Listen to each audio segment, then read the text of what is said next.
멸종위기 중인 사냥이 폭설 등으로 전체 3분의 1이 넘게 떼죽음을 당했습니다. 하지만 문화재청과 환경부는 현황조차 제대로 파악하지 못하고 있었습니다. 정부가 추진하는 바이오 특화단지 공모 사업에 전국 11개 지자체가 뛰어들었습니다. 강원도와 춘천시, 홍천군은 바이오 기업과 손잡고 특화단지 유치에 총력전을 벌이고 있습니다. 속초항 국제여객 터미널을 덕매로 받은 낙찰자에게 변상금이 부과됐습니다. 강원특별자치도는 관련 법에 따라 행정 절차를 진행하고 있습니다. 한국전쟁에 참전했던 네덜란드군 희생자를 기리기 위한 추모 행사가 행성보훈공원에서 열렸습니다. 네덜란드군은 한국전쟁 당시 행성전투에서 승리했지만 오후된 중령 등이 전사했습니다.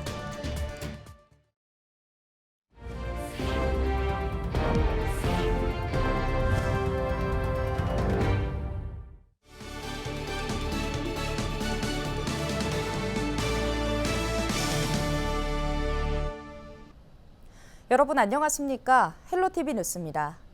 멸종위기 중인 사냥 집단 폐사 연속 보도 이어갑니다. 지난 겨울 전체 사냥의 3분의 1이 넘는 개체가 떼죽음을 당했는데요. 정작 사냥의 관리 주체인 문화재청과 환경부는 이런 사실을 제대로 파악하지 못하고 있는 것으로 확인됐습니다. 이유가 뭘까요? 보도에 전소연 기자입니다. 눈 위에 사냥 한 마리가 쓰러져 있습니다. 이미 탈진해 미동도 없습니다. 지난 겨울 이렇게 쓰러진 채 발견된 사냥만 700마리가 넘습니다. 사냥이 이미 죽었을 경우엔 구조단체나 지자체가 멸시신고서를 작성해 문화재청에 보내야 합니다. 사냥이 천연기념물이기 때문입니다. 문화재청이 멸시신고서를 기반으로 폐사 현황 등 통계를 작성하는데 구체적인 정보 확인이 부실하다는 지적이 나옵니다. 지난 겨울 제출된 멸시신고서입니다. 자세히 살펴보면 사고일자, 내용, 경위 등을 적게 되어 있습니다. 하지만 어디에도 사냥의 성별이나 연령을 적는 칸이 없습니다. 일단 저희는 신고받고 이제 현상만 관리를 하고 있는 거죠, 거기서. 암수 구분, 나이 구분도 안 되나요? 네, 그렇게까지는 안 돼 있거든요, 신고서가. 신고자가 자발적으로 적지 않는 이상 죽은 사냥의 세부 정보를 알 수가 없습니다. 향후 복원 계획을 세울 때 필요한 사냥 생태계 정보가 부족해지는 겁니다. 서류만 받는 거죠. 그러니까 문화재청은 그냥 최종적으로 수치만 관리하는 거예요. 근데 원인을 규명할 수 있는 거는 공식적인 기록이 최우선적인 근거가 돼야 되는데 지금 벌어지고 있는 사냥의 폐사와 관련된 유일한 공식적 기록은 멸시신고서밖에 없어요. 근데 그 멸시신고서조차도 이렇게 관리가 엉망인 거고. 사냥은 멸종위기종이자 천연기념물, 멸종위기종은 환경부가, 천연기념물은 문화재청이 관리를 담당합니다. 관리 체계가 이원화되어 있는데 폐사 현황 관리는 문화재법에 따라 문화재청이 맡고 있습니다.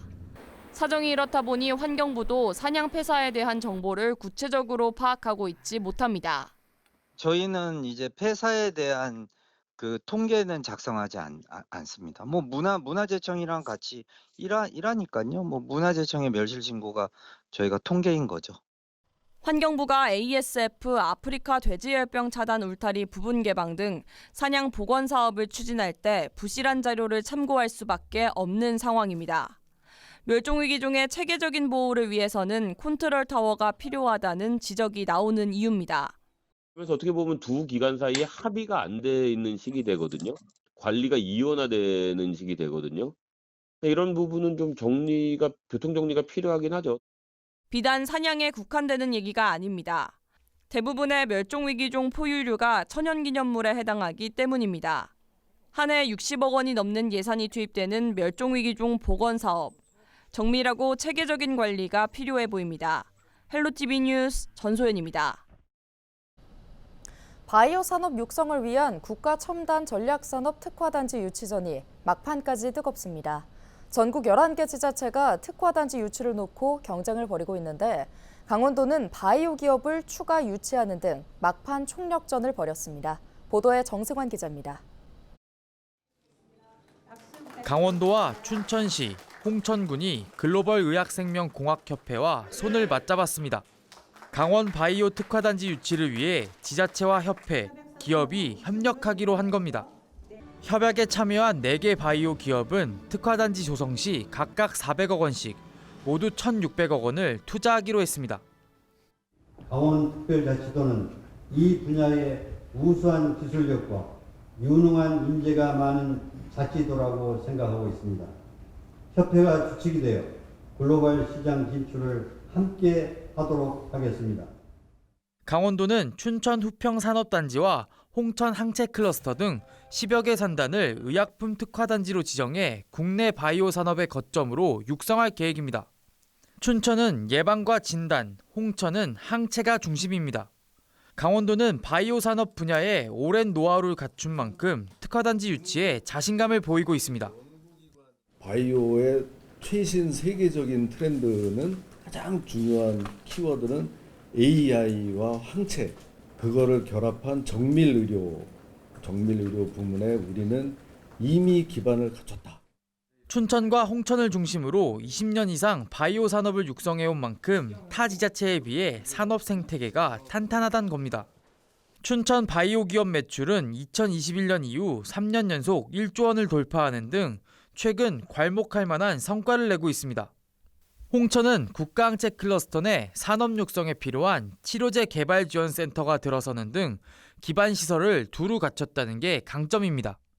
춘천시와 홍천군은 특화단지 유치를 통해 일자리 창출 등 경제적 파급 효과를 기대했습니다. 바이오 특화단지 유치로 국가 규모의 연구과제와 시설 인프라 등이 춘천에 집중될 것입니다. 지역 경제는 물론 교육적 부분에서도 파급 효과가 상당할 것으로 기대하고 있습니다. 앞으로 춘천은 국가 첨단 바이오 산업을 이끄는 핵심 도시로서 발돋움하게 될 것입니다.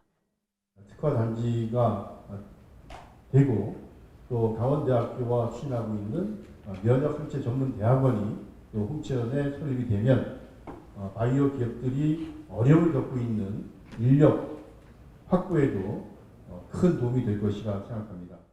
바이오 산업 육성으로 미래 먹거리 마련을 노리는 강원도. 유치 결과는 5월 중 발표될 예정인 가운데 강원도가 바이오 산업의 중심지로 도약할 수 있을지 주목됩니다.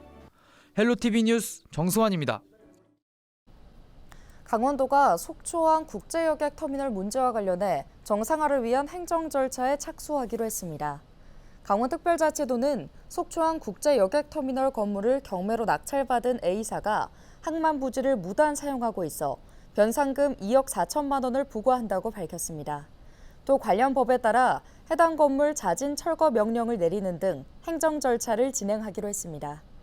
A사는 2022년 5월 속초항 국제여객터미널이 경매로 나오자 이를 낙찰받았지만 국제항로 운영 의사가 없는 것으로 알려졌습니다.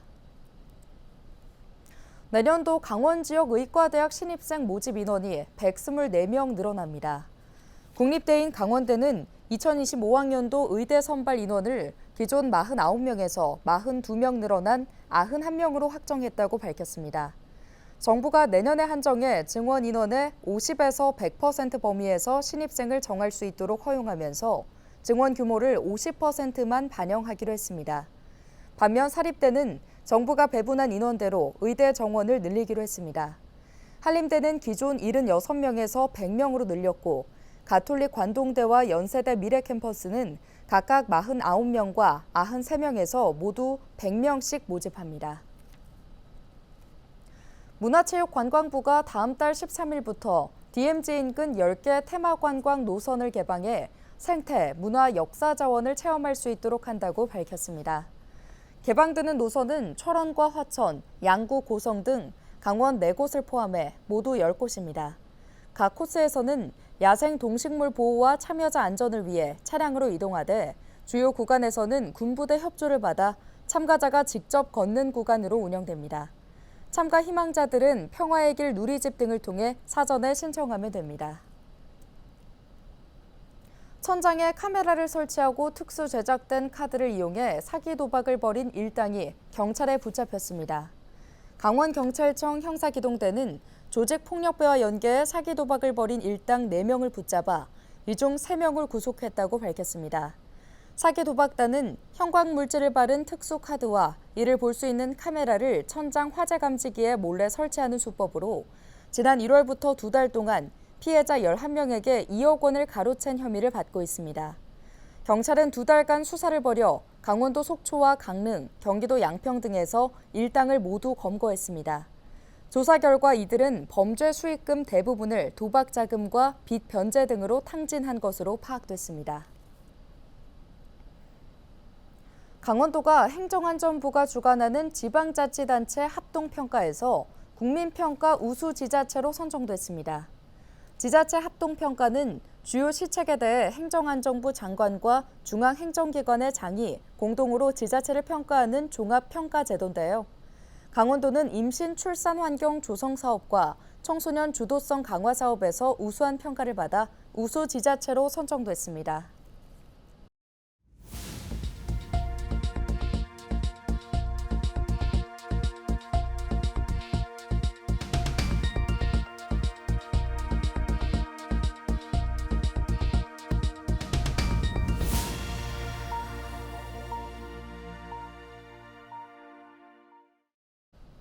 한국전쟁에 참전했던 네덜란드군 희생자를 기리기 위한 추모 행사가 30일 횡성에서 열렸습니다.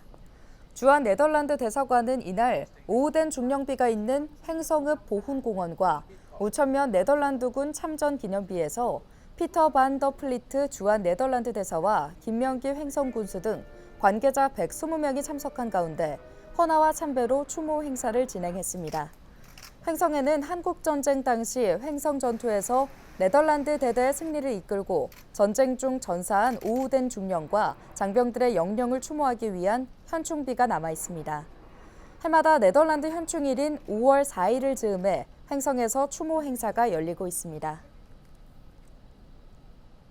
홍천군이 8,318억 원 규모의 제1회 추가 경정 예산안을 군의회에 제출했습니다. 이는 당초 예산 대비 1,155억 원 증가한 규모로 홍천군은 민생경제 회복과 현안 사업에 예산을 집중 편성했다고 밝혔습니다. 제1회 추경안은 다음 달 8일 열리는 홍천군의회 심의를 거쳐 최종 확정됩니다. 춘천시가 사북면 지압리와 서면 5월 1위에 하수관로 정비를 추진합니다. 지압리와 5월 1위는 공공하수도 미처리 구역으로 생활하수로 인해 하천이 오염되는 지역인데요. 이에 따라 춘천시는 오는 2028년까지 소규모 처리장과 하수관로를 신설해 공공하수도를 보급할 예정입니다. 화천군 산해면 일대 LPG 배관망 공급 사업이 올 연말 마무리됩니다. 군은 올해 말까지 총 연장 17.9km의 배관망과 저장 탱크, 사무동 등 시설 설치를 마무리할 예정이라고 밝혔는데요. 군은 사업이 완료되면 사창 1, 2에서 6리 천여 세대가 기존보다 저렴한 가격으로 LPG를 공급받을 수 있을 것으로 기대했습니다. 양구군이 가정의 달을 맞아 양구사랑 상품권 특별 할인 판매를 실시합니다. 양구군은 5월 한 달간 기존 10%인 할인율을 15%까지 상향합니다. 구매 한도는 카드형 상품권 기준 50만 원, 지류형 상품권 기준 20만 원입니다. 전국 최대 황태 생산지 인제군에서 다음 달 4일부터 6일까지 제24회 황태 축제가 열립니다. 축제에는 황태포 만들기, 황태 낚시 등 황태와 관련된 체험 프로그램이 진행됩니다. 또 축제 기간 동안 오전 10시부터 11시까지는 황태국이 무료로 제공됩니다. 강릉시는 올해 1월 1일 기준 개별 공시지가를 결정해 공시하고 다음 달 29일까지 이의 신청을 접수한다고 밝혔습니다. 개별 공시지가는 강릉시청 지적과나 각 읍면동 주민센터를 방문하거나 시청 홈페이지에서 열람할 수 있습니다. 올해 1월 1일을 기준으로 강릉시 개별 공시지가는 전년보다 0.94% 상승했습니다. 춘천시가 제2기 시민정원사 참여자를 모집합니다. 참여자는 매주 화요일과 수요일마다 강원팜 산업교육원에서 정원관리 교육을 받게 됩니다. 수강을 원하는 시민은 강원팜 산업교육원 이메일을 통해 신청할 수 있습니다. 오늘 준비한 소식은 여기까지입니다. 함께해 주신 여러분 고맙습니다.